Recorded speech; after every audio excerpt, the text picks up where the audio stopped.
There was a time when America's word was final. When Washington spoke, everyone listened. But that time is over.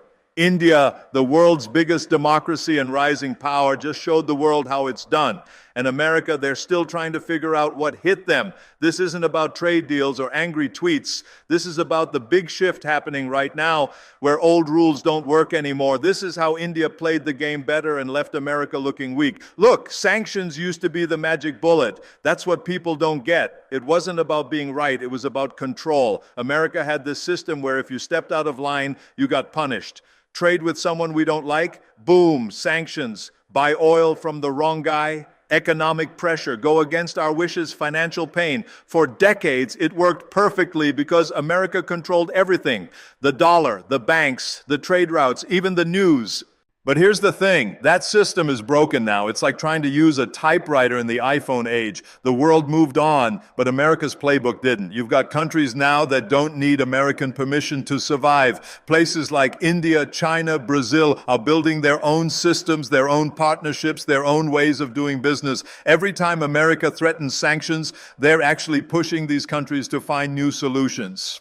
India saw this coming. When Washington told India to stop buying Russian oil, India didn't argue. They didn't give speeches. They just said no. Not rudely, not dramatically, just clearly. This helps our people, so we're doing it. That wasn't rebellion. That was smart leadership. The sanctions game is dying because countries have choices now. They're not sitting around waiting for American approval anymore. They're building their own networks. And every time America uses that threat, they lose a bit more power. It's like the boy who cried wolf. Eventually, nobody believes you. India didn't just wake up one day and decide to challenge America. This has been building for years. For decades, India played it quiet. Huge country, massive potential, but geopolitically careful. They'd smile politely, do business, avoid fights. The world expected India to stay in that box forever. Be thankful for investment, follow the rules, don't make waves.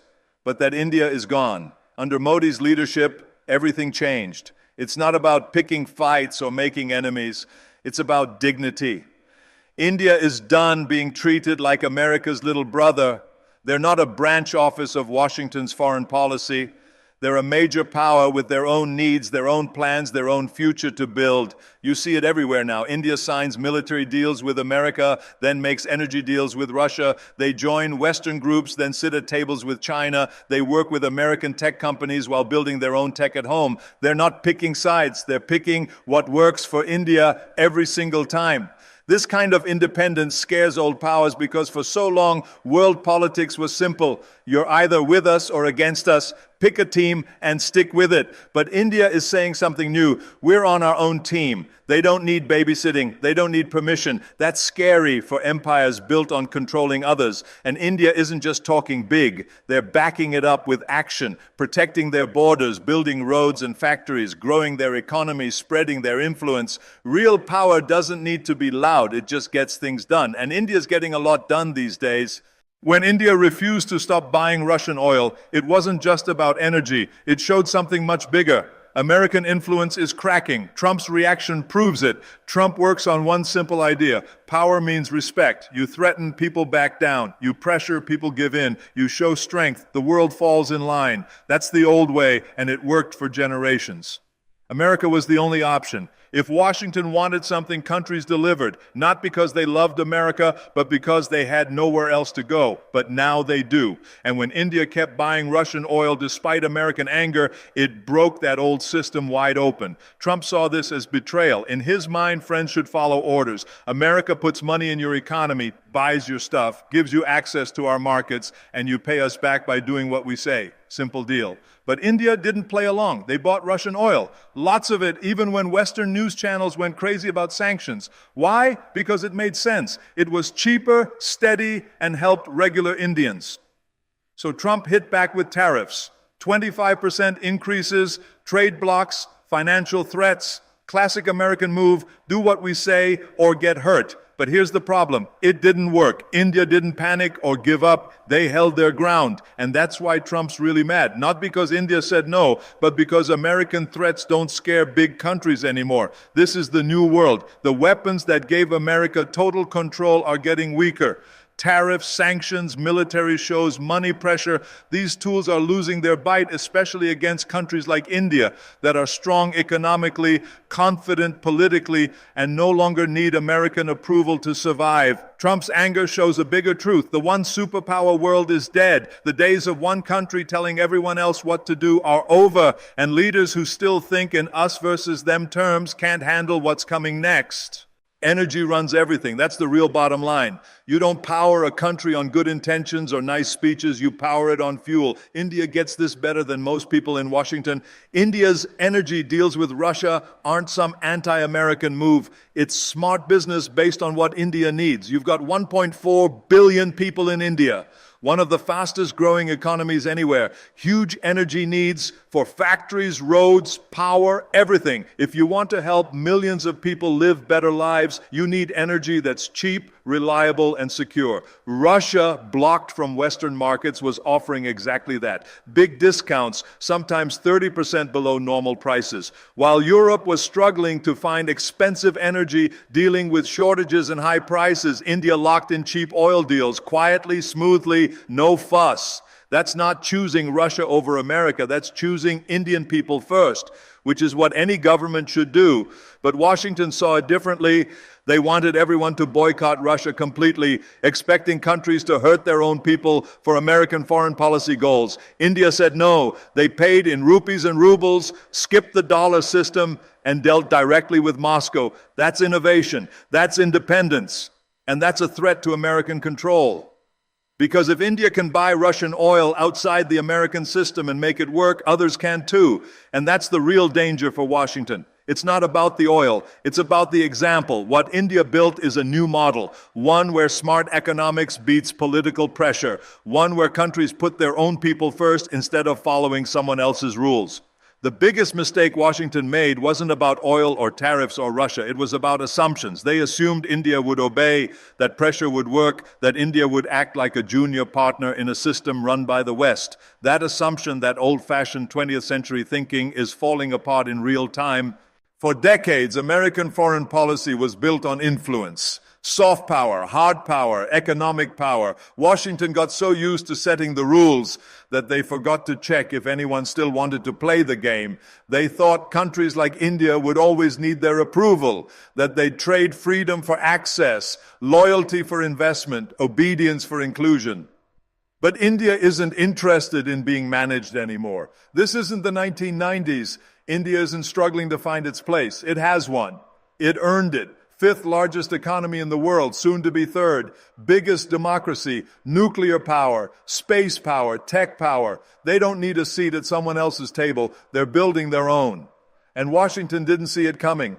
They thought tariff threats would scare India away from Russian energy deals. They thought sanctions, pressure, and media attacks would force compliance. But all that did was show how little America understands the new India. India didn't panic. They didn't lash out. They didn't even get emotional. They just kept going, quietly, confidently, precisely. Because this isn't about confrontation, it's about conviction. India's leaders made it clear, national interest comes first, always. And that means deciding who to trade with, who to work with, and how to handle world politics without asking anyone's permission. And here's where the mistake gets even bigger. Washington assumed their influence would last forever, that economic control was permanent. But in a world with multiple power centers, no single country has that kind of leverage. Trade can shift. Partnerships can change. Technology can spread power faster than any government can control it. And India gets that. They're playing the long game. This isn't about emotions or reactions. It's about evolution. When America responds with threats and punishment instead of respect and dialogue, it shows their weakness. It proves they still see power as a pyramid with them on top giving orders. But India doesn't work like that. They don't need to knock America down. They just need to stand up for themselves. And that's exactly what they're doing. India doesn't want to rule the world. That's what makes them different. They just want to be left alone to run themselves, to build, to grow, to innovate on their own terms. And that's a revolutionary idea in a system built on influence, interference, and control. The real proof of power isn't how loud you are, it's how much weight your silence carries. And India's silence lately has been deafening. They don't respond to every criticism. They don't explain every move. They just act and let the results speak. And the results are speaking loud and clear. India is landing spacecraft on the moon. They're building the world's biggest digital system. They're sending out vaccines, software, satellites, and solar panels. They're feeding 1 billion people and educating hundreds of millions. This isn't potential anymore, it's performance. So when people say India is rising, they're already behind. India isn't on the runway, they're already flying. For a long time, the world ran on one big lie, that one country, one money system, one way of thinking could control the entire planet. That lie is dead. We're not moving toward a world with multiple power centers. We're already there. America isn't collapsing. Let's be clear about that. But their monopoly on world influence, that's gone forever. And the sooner world leaders accept this reality, the better prepared they'll be for what comes next. Because what we're seeing right now is a complete rebalancing of world power, not based on ideology, not based on military alliances, but based on ability, sovereignty, and real value. And India isn't just part of that shift. They're leading it. You've got America, still strong, still innovative, but more divided than ever. You've got China, fast and state-controlled, but increasingly distrusted. Then you have India, the world's biggest democracy, young, loud, flexible, and not tied to anyone. His playbook. This is what makes right now so important. We're not just seeing new partnerships, we're seeing the birth of new centers of power, new circles of influence. India's deals with Russia on energy, with America on tech, with the Middle East on trade, with the global South on diplomacy. That's not contradiction. That's a blueprint for how diplomacy works after the one superpower era. Old world powers used to demand loyalty. You're either with us or against us. That kind of black and white thinking doesn't work anymore. Not in a world where energy, data, and innovation are spread out everywhere. Not in a world where AI and quantum computers are going to change everything from war to money to medicine. India understands this. That's why they don't sign up for every Western story. That's why they buy cheap Russian oil if it helps their people. That's why they build 5G at home, send rockets to the moon, and still sit at tables with both Washington and Moscow. Because power in the new world isn't about domination, it's about options. The more choices you have, the more leverage you hold. And India has options. Not just in foreign policy, but in manufacturing, energy, defense, space. They can turn, they can partner, and most importantly, they can say no, which in diplomacy is the ultimate form of strength. The West still sees the world through Cold War glasses, enemies, allies, threats, punishment, but India is looking 20 years ahead, toward self-reliance, toward strategic flexibility, toward digital sovereignty. And that's the future. The multi-power world isn't chaotic. It's more democratic. It's messier, sure, but it gives more countries a real voice. It lets new powers rise without starting wars. It allows cooperation without force. So the question isn't whether the multi-power world is coming. It's already here. And India isn't just adapting to it. They're mastering it. If there's one truth Western powers need to understand right now, it's this. The era of control is over. You can't sanction your way to loyalty anymore. You can't shame nations into obedience. And you definitely can't lecture rising powers while ignoring your own problems. And if the West wants to stay relevant in this equation, it needs to adapt. Start by treating emerging powers as ours as equals, not as junior partners. Stop framing world leadership as a one-way street. Recognize that cooperation can exist without alignment, that friendship doesn't require submission. The world isn't run by one power anymore. It's not even run by two. It's becoming multi-directional, decentralized, distributed, and dynamic. And India is one of the architects of that future. The West can get angry. It can issue warnings. It can throw around sanctions. But here's the truth. Washington hasn't fully accepted yet. The era of control is over. You can't bully 1 billion plus people into submission. You can't tariff away sovereignty. You can't sanction independence out of existence. India is playing the long game. They're not reacting emotionally. They're calculating, building, thinking generationally, not just politically. And that's what real power looks like now. It's not about dominance. It's about resilience. It's not about obedience. It's about self-mastery. It's not about fear. It's about vision. India has that vision, and they're no longer afraid to act on it. So yeah, Trump might be furious. The West might be frustrated. But India is just getting started. There was a time when America's word was final. When Washington spoke, everyone listened, but that time is over. India, the world's biggest democracy and rising power, just showed the world how it's done.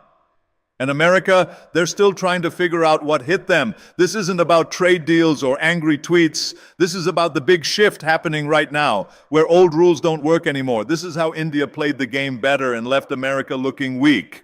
Look, sanctions used to be the magic bullet. That's what people don't get. It wasn't about being right. It was about control. America had this system where if you stepped out of line, you got punished. Trade with someone we don't like, boom, sanctions. Buy oil from the wrong guy. Economic pressure, go against our wishes, financial pain. For decades, it worked perfectly because America controlled everything. The dollar, the banks, the trade routes, even the news. But here's the thing, that system is broken now. It's like trying to use a typewriter in the iPhone age. The world moved on, but America's playbook didn't. You've got countries now that don't need American permission to survive. Places like India, China, Brazil are building their own systems, their own partnerships, their own ways of doing business. Every time America threatens sanctions, they're actually pushing these countries to find new solutions. India saw this coming. When Washington told India to stop buying Russian oil, India didn't argue. They didn't give speeches. They just said no. Not rudely, not dramatically, just clearly. This helps our people, so we're doing it. That wasn't rebellion. That was smart leadership.